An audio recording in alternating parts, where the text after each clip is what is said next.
दोस्तों आपने बहुत बार टीवी या न्यूज़पेपर में देखा होगा कि आज सेंसेक्स इतने पॉइंट्स ऊपर चला गया या निफ्टी इतने पॉइंट्स नीचे हो गया। तो ये निफ्टी एंड सेंसेक्स है क्या चीज़, क्यों इसे न्यूज़ में दिखाया जाता है, कैसे ये कैलकुलेट होती है, इस टॉपिक को पूरा डिटेल में समझेंगे विद एग्जांपल्स। तो वीडियो को शुरू से लेकर लास्ट तक ज़रूर देखिएगा ताकि कोई भी इंफॉर्मेशन मिस ना हो। सो निफ्टी या सेंसेक्स को समझने से पहले हमें इंडियन स्टॉक एक्सचेंज को समझना पड़ेगा। स्टॉक एक्सचेंज बेसिकली प्लेस होती है जहाँ पे शेयर्स की बाइंग एंड सेलिंग होती है, जिसे हम स्टॉक मार्केट बोलते हैं। और इंडिया में दो सबसे बड़े एंड पॉपुलर स्टॉक एक्सचेंजेस हैं, BSE Bombay stock exchange and NSE national stock exchange. BSE establish हुआ था 1875 में एंड ये एशिया का सबसे पुराना स्टॉक एक्सचेंज है। करंटली बीएसई दुनिया का 12th लार्जेस्ट स्टॉक एक्सचेंज है। बीएसई लोकेटेड है दलाल स्ट्रीट, मुंबई, महाराष्ट्र में, एंड इसमें 5500 से ज़्यादा कंपनीज लिस्टेड हैं। वहीं नेशनल स्टॉक एक्सचेंज एस्टैब्लिश हुआ था 1992 में। करंटली एनएसई दुनिया का 10th लार्जेस्ट स्टॉक एक्सचेंज है। ये इंडिया का सबसे पहला स्टॉक एक्सचेंज था जिसमें modern fully automatic screen based electronic trading system provide किया गया था ट्रेडिंग फैसिलिटीज़ को ईजी करने के लिए। एनएसई का हेड ऑफिस भी मुंबई, महाराष्ट्र में ही लोकेटेड है। अब निफ्टी एंड सेंसेक्स है क्या? ये है इंडेक्सेस।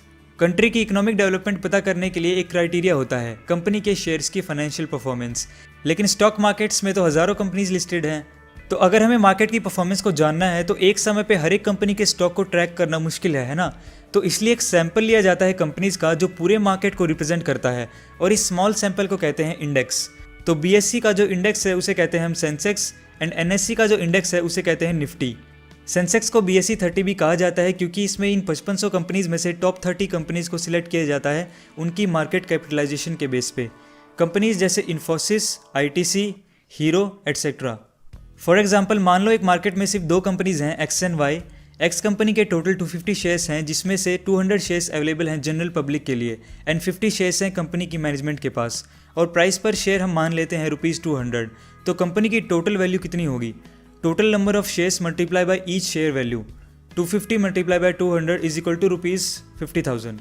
यह है total market capitalization of company X. दोस्तों 2003 से पहले सेंसेक्स कैलकुलेट करने के लिए टोटल मार्केट कैपिटलाइजेशन को कंसीडर किया जाता था, लेकिन 2003 के बाद से फ्री फ्लो मार्केट को कंसीडर किया जाता है। इन दोनों में डिफरेंस क्या है? फ्री फ्लो मार्केट में हम जो शेयर्स कंपनी के मैनेजमेंट के पास होते हैं वो हम कंसीडर नहीं करते हैं, हम सिर्फ जनरल पब्लिक के लिए जो शेयर्स अवेलेबल हैं वही इंक्लूड करते हैं। तो फ्री फ्लो मार्केट कैपिटलाइजेशन होगा free floating shares multiply by share value is equal to 200 multiply by 200 is equal to ₹40,000। Company Y का फ्री फ्लोटिंग शेयर्स मान लेते हैं 150 and free flow market capitalization ₹60,000। तो एंटायर मार्केट की free float capitalization हो जाएगी 40,000 plus 60,000 is equal to ₹1,00,000। अब देखते हैं इससे सेंसेक्स कैसे कैलकुलेट होगा। तो इसको कैलकुलेट करने के लिए हमें बेस इंडेक्स लेना पड़ता है। तो सिर्फ एग्जांपल के लिए मान लेते हैं इस मार्केट में हम पिछले 10 साल से सेंसेक्स कैलकुलेट कर रहे हैं, और जब फर्स्ट टाइम इंडेक्स कैलकुलेट किया गया था तब मार्केट वैल्यू थी ₹10,000। अब हमें इस 10,000 को 100 सेंसेक्स पॉइंट के बराबर मान लेना है, इसी को हम बेस इंडेक्स बोलते हैं। जब पहली बार बीएसई ने इंडेक्स स्टार्ट किया था तब बेस था 100। ये बेस कैलकुलेशन को ईजी करने के लिए रखा गया था। तो जैसे कि हमारे एग्जाम्पल के हिसाब से फ्री फ्लोट मार्केट कैपिटलाइजेशन है 1,00,000। अब 10,000 अगर 100 सेंसेक्स पॉइंट के बराबर है तो आज के हिसाब से 1,00,000 होगा 1,000 सेंसेक्स पॉइंट के बराबर, राइट। अब मान लो नेक्स्ट डे कंपनी एक्स को अच्छा प्रॉफिट हो गया एंड उसका हर एक शेयर ₹50 से बढ़ गया, तो फ्री फ्लो मार्केट कैपिटलाइजेशन होगा 250 multiply by 200 is equal to 50,000 plus 60,000 is equal to 1,10,000। और इस हिसाब से सेंसेक्स इंक्रीज हो जाएगा 100 पॉइंट से और हो जाएगा 1100 पॉइंट्स। तो दोस्तों ये तो एग्जाम्पल था। सो ऐसे ही कैलकुलेट होता है free flow market capitalization and Sensex, जिसके बेसिस पे उन 30 कंपनीज को सेंसेक्स में इंक्लूड किया जाता है एंड ये companies time to time change होती रहती हैं, एंड ये 30 कंपनीज अलग अलग सेक्टर्स की होती हैं। मान लीजिए आज सेंसेक्स 34,000 पॉइंट्स पर है। अगर ये ऊपर जाता है मतलब पॉइंट्स इंक्रीज होते हैं, तो इसका मतलब इन 30 कंपनीज में से मेजॉरिटी ऑफ द कंपनीज की फाइनेंशियल परफॉर्मेंस अच्छी है, कंपनी को अच्छा प्रॉफिट हो रहा है एंड लोग इन कंपनी के शेयर्स को परचेज कर रहे हैं। अल्टीमेटली डिमांड इंक्रीज हो रही है, इसको हम बुल मार्केट भी बोलते हैं। और दूसरे केस में अगर सेंसेक्स नीचे जाता है, पॉइंट्स डिक्रीज होते हैं, इसका मतलब है कि इन 30 कंपनीज में से ज़्यादातर कंपनीज की फाइनेंशियल परफॉर्मेंस ठीक नहीं है, कंपनी को कम प्रॉफिट हुआ है या फिर कंपनी का डेवलपमेंट नहीं हो पा रहा है एंड लोग इन कंपनीज के शेयर्स को बेच रहे हैं, मतलब डिमांड डिक्रीज हो रही है। इसको हम बियर मार्केट भी बोलते हैं। अगर सेंसेक्स ऊपर जा रहा है तो वो इकोनॉमिक ग्रोथ का सिंबल होता है। जैसे बिफोर 2008-9 में जो रिसेशन आया था, उससे पहले सेंसेक्स 21,000 पॉइंट्स पे था, लेकिन रिसेशन के बाद ये गिर के 8,900 पॉइंट्स पे हो गया था। इतने सेंसेक्स का गिरने का कारण ये था कि लोगों ने शेयर्स को बेचना शुरू कर दिया था एंड कंट्री में इकोनॉमिक क्राइसिस की सिचुएशन डेवलप हो गई थी। इसीलिए हम सेंसेक्स के बेसिस पर ये डिसाइड करते हैं कि मार्केट ऊपर जा रहा है या मार्केट नीचे जा रहा है एंड कंट्री की इकोनॉमिक ग्रोथ कैसी है। एक और एग्जांपल लेते हैं। आपने कभी नोटिस किया होगा, जब भी बजट अनाउंस होता है तब सेंसेक्स में बहुत ज़्यादा फ्लक्चुएशंस आती हैं। तो अगर बजट मार्केट के लिए पॉजिटिव होता है तब सेंसेक्स ऊपर जाता है एंड अगर बजट मार्केट के लिए नेगेटिव होता है तब वो नीचे जाता है। अभी रिसेंटली जो बजट अनाउंस हुआ था उससे सेंसेक्स 840 पॉइंट्स ऊपर चला गया था। अब जैसे सेंसेक्स एक इंडेक्स है बीएसई का, वैसे ही निफ्टी इंडेक्स है एनएसई का।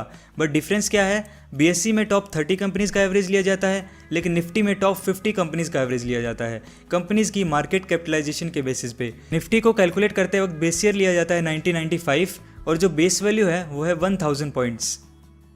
तो क्वेश्चन ये है कि क्या सेम कंपनीज जो बीएसई में लिस्टेड हैं वो सेम कंपनीज एनएसई में भी लिस्टेड हो सकती हैं। तो इसको इस तरह से देखो, आप कोई प्रोडक्ट ऑनलाइन बाय करते हो तो बहुत सारी वेबसाइट्स हैं जिनसे आप खरीद सकते हो। फॉर एग्जांपल अमेजोन या फ्लिपकार्ट, वो प्रोडक्ट दोनों ही वेबसाइट्स पे अवेलेबल होता है और जो आपको वेबसाइट कन्वीनियंट लगती है, जिसमें आपको प्राइस सही मिलती है, वहाँ से आप परचेज कर लेते हो। वैसे ही एक कंपनी एक से ज़्यादा स्टॉक एक्सचेंज में लिस्ट हो सकती है एंड मे बी एक कंपनी का स्टॉक का प्राइस बीएसई एंड एनएसई में डिफरेंट हो, क्योंकि ये टोटली डिपेंड करता है number of buyers and number of sellers पे। जैसे इंडिया में स्टॉक एक्सचेंजेस हैं, उनके इंडेक्सेस हैं, इसी तरह से इंटरनेशनल मार्केट में भी जो बड़े बड़े स्टॉक एक्सचेंजेस हैं, फॉर एग्जांपल यूएस में New York stock exchange and Japan में जापान एक्सचेंज ग्रुप, तो इन कंट्रीज़ में भी अपने अपने स्टॉक एक्सचेंजेस हैं एंड हर स्टॉक एक्सचेंज का अपना अपना इंडेक्स है। तो आज की वीडियो में हमने देखा कि स्टॉक एक्सचेंज क्या होता है, जहाँ शेयर्स की बाइंग एंड सेलिंग होती है। दो सबसे बड़े स्टॉक एक्सचेंज है इंडिया में, बीएसई एंड एनएसई। इन सब के इंडेक्स भी होते हैं जो हम कैलकुलेट करते हैं उनकी मार्केट कैपिटलाइजेशन के बेस पे। बीएसई का इंडेक्स है सेंसेक्स, जिसमें 30 कंपनीज लिस्टेड हैं एंड एनएसई का इंडेक्स है निफ्टी, जिसमें 50 कंपनीज लिस्टेड हैं। और इंडेक्स कंपनीज एंड कंट्रीज़ की इकोनॉमिक ग्रोथ को शो करते हैं। तो अब आप नेक्स्ट टाइम कहीं पे भी निफ्टी एंड सेंसेक्स पॉइंट्स को देखोगे तो आपको समझ आ जाएगा कि एक्चुअली में उन पॉइंट्स का मतलब है क्या।